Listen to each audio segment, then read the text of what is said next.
Hi, this is Roger, thanks for dropping by. We've got an unwrapping, an unboxing and an unflapping to do. But before we start, I got a couple of blooms opened in the last day or two, so I thought we'd have a quick look at those. First one's in here, and one of my Phalaenopsis. No ID, although you could probably find out what it is if I really tried hard. Attractive bloom. It's not my favourite type of Phalaenopsis, the blotchy type, but nonetheless it's nice colours, it's a nice balanced bloom. So not a very good spike, it's only 3 blooms, well 2 buds and a bloom. Right, so that's that one. And then in here the tripod's there ready to do the work on the table, and one of the Cymbidiums is open. This is Cymbidium tiger tail, and this is just started to open. So that's the first bloom, second one next to it. The rest of that spike will follow on, and then all the other spikes over here will follow on from that. So this is what you would probably call a mass blooming on this plant. It should be good.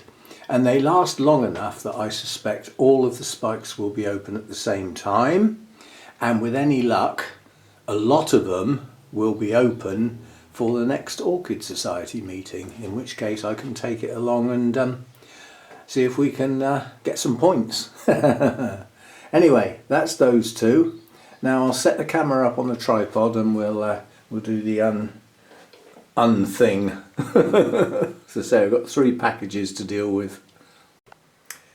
Right, here we go then. There's no plants.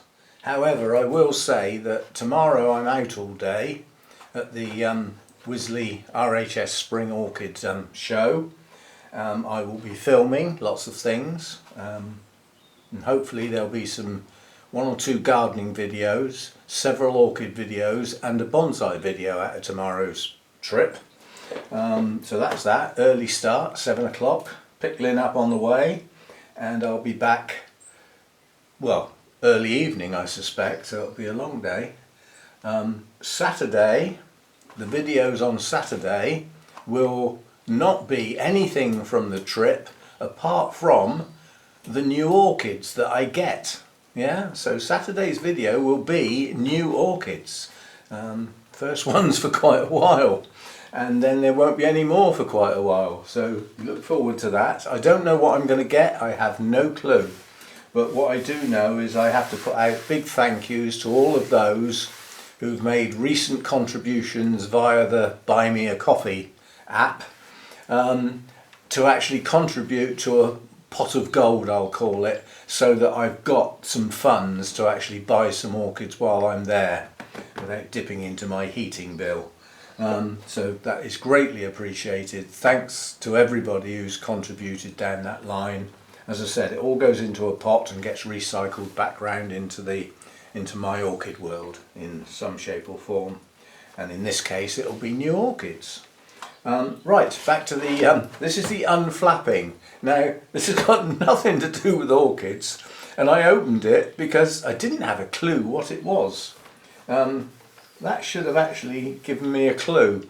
I pay into what's called the People's Postcode Lottery. Now in the States and other parts of the world, postcode is zip code basically. It's your code that gives you an area, which is normally a group of houses or properties in some shape or form. And I pay into that, and you know, my postcode for my property goes into the draw. Now on quite a few some occasions, I won't say quite a few, on some occasions I've won my money back. But this is the first time I've actually had a prize, and it was a strange prize because you had to go on a website and choose a prize from all the ones that were listed, and I'd forgotten I'd done that, so I opened this not really knowing what on earth it was, and what it was my choice. Get rid of that. Got a little card, congratulations, you're a winner. Well, yeah, and it's hotel chocolates, and I am going to thoroughly enjoy that. Given the diet that I'm on, This sort of thing is excluded. This is naughty. But in this case, I didn't fancy any of the other prizes. They didn't appeal to me at all. So this comes into the category naughty but nice. And I'll try and make them last. I'll use them as a treat while I'm sitting down in the evening. Just a couple each evening. Yeah, not the whole lot in one evening. So that's what that was. And all of these are different. Every single one is different. There's not a duplicate there. Oh, and there is a thingy on the back that tells you what each of them are. I was just going to say it would be nice to know what they are. Right, so that's that one. We'll get that out of the way. The next one is relatively obvious. I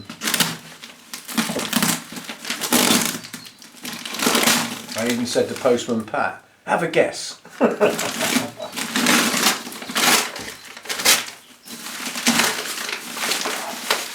But these are requisites that are required, basically.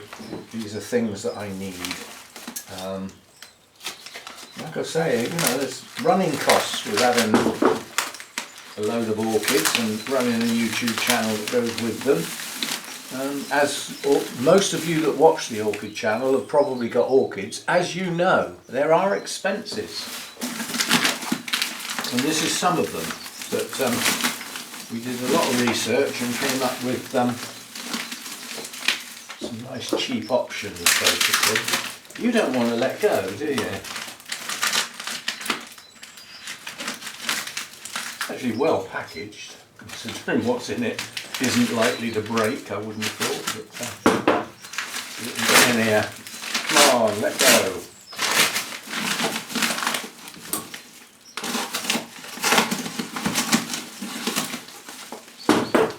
Are we in there?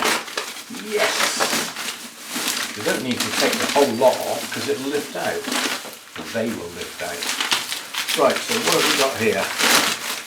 Something I said I was having difficulty getting. Well, we finally found them. Very large, deep pots. And these are obviously for repotting the cymbidiums. These are large pots. And they are nice and deep, and they have a lot of width across the top, wider than anything I've got by quite a bit. So this will allow the cymbidiums that have filled their pots to either be potted on or repotted into something larger. Now I only got 5, but obviously having ordered them, I now have the ability to go and reorder because I've stored away the people I got them from, on the grounds they took a lot of searching to find those, a lot.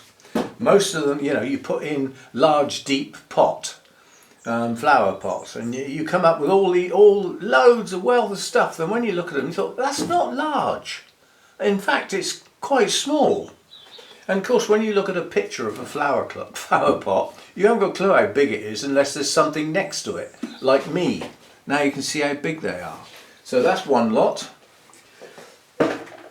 Oh, and the next one's a box, and this is an incredibly nice looking box with good packaging considering what's inside. Yeah. I won't turn that round that way because that's got my address label on it. I normally take that off before I start, but right, there we go. So what have we got in here then? More plastic pots. That's a really strong, excellent bit of boxing, that. That's a brilliant box. Right, so I've got a few more of these. Now these are very wide, shallow pots. Can you guess what they're for? They're for the large cotyledons that are growing to the edge of their pot. And I want to have a pot that will allow them to grow outwards. Yeah?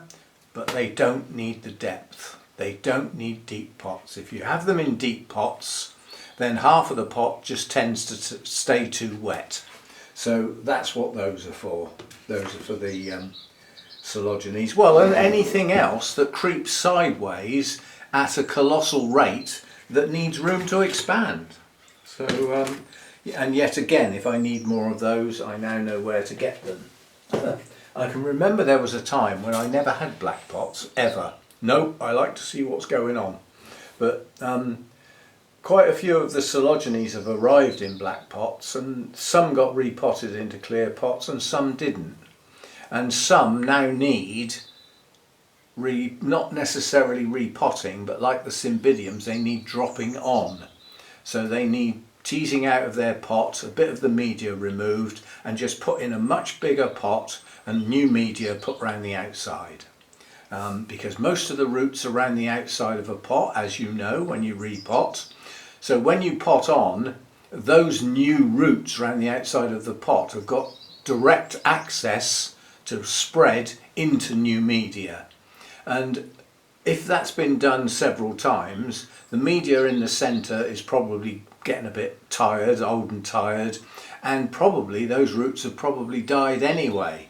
Yeah? So drop potting on into a bigger pot without major disturbance.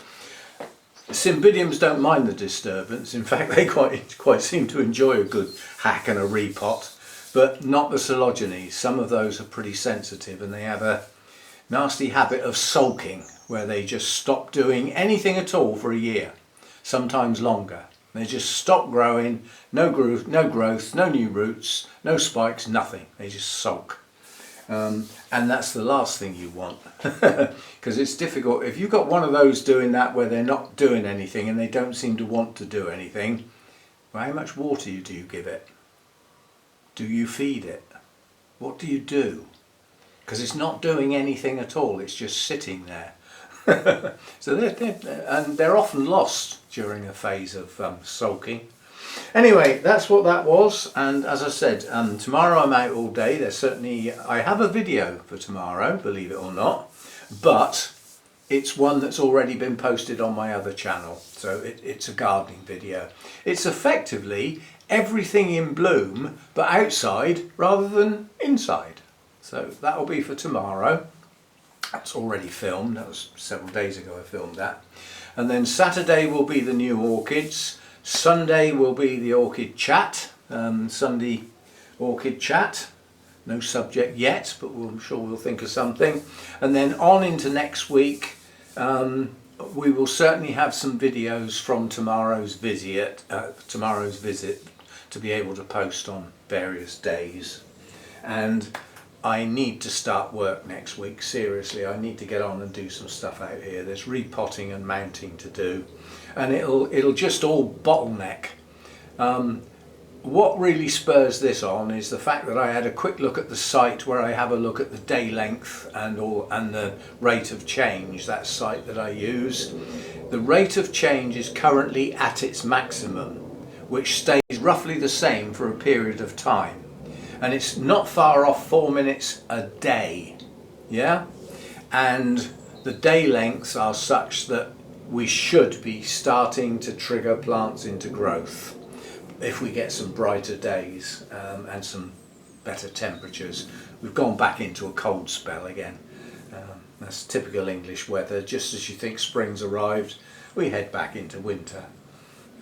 Still, that's how it is. Nothing you can do about that. But what I have done inside is I've upped the thermostat on the heater that keeps this place overnight. The electric heater, the one that costs a lot of money.